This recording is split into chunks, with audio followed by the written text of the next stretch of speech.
Et la BD continue de progresser. Les passionnés sont de plus en plus nombreux.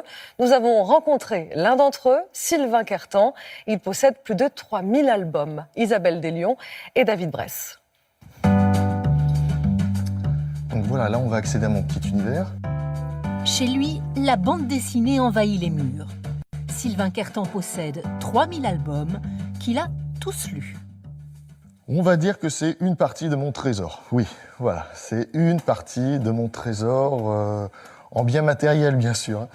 Enfant, il a commencé en famille avec de grands classiques, Astérix. On les a tous lus, relus, archi-lus. On va dire on les connaît quasiment tous par cœur. Et en plus, on va dire que c'est sur Astérix que j'ai quasiment appris à lire. En grandissant, il a élargi son univers à tous les styles. La BD, selon lui, permet d'explorer de nouveaux mondes. On va se retrouver sur un univers qui est totalement différent, avec des personnages et voire des monstres qui sont aussi différents, des êtres différents. Voilà, et totalement sur une autre planète, sur quelque chose qui n'est pas connu, qui ouvre à l'imagination. Une passion contagieuse transmise à son village.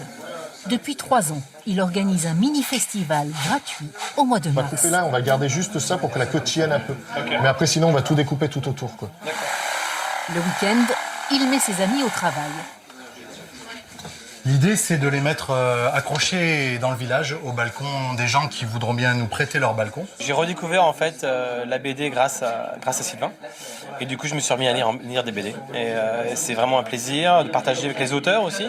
Car le bonheur de Sylvain est d'avoir gagné l'amitié d'auteurs comme Serge Carrère, qui fait revivre notamment le personnage d'Achille Talon. T'as eu une nouvelle de Steve? Oui. C'est moi, il m'a envoyé son album. Moi non. Lors d'une séance de dédicace, leur rencontre avait failli tourner au vinaigre. C'était mon fils, on avait été, et il lui avait jeté directement son doudou à la figure. Et il avait refait la dédicace en prenant son personnage principal, pris le doudou par les oreilles, et il avait dit « Je vais en faire un civet de ton lapin ».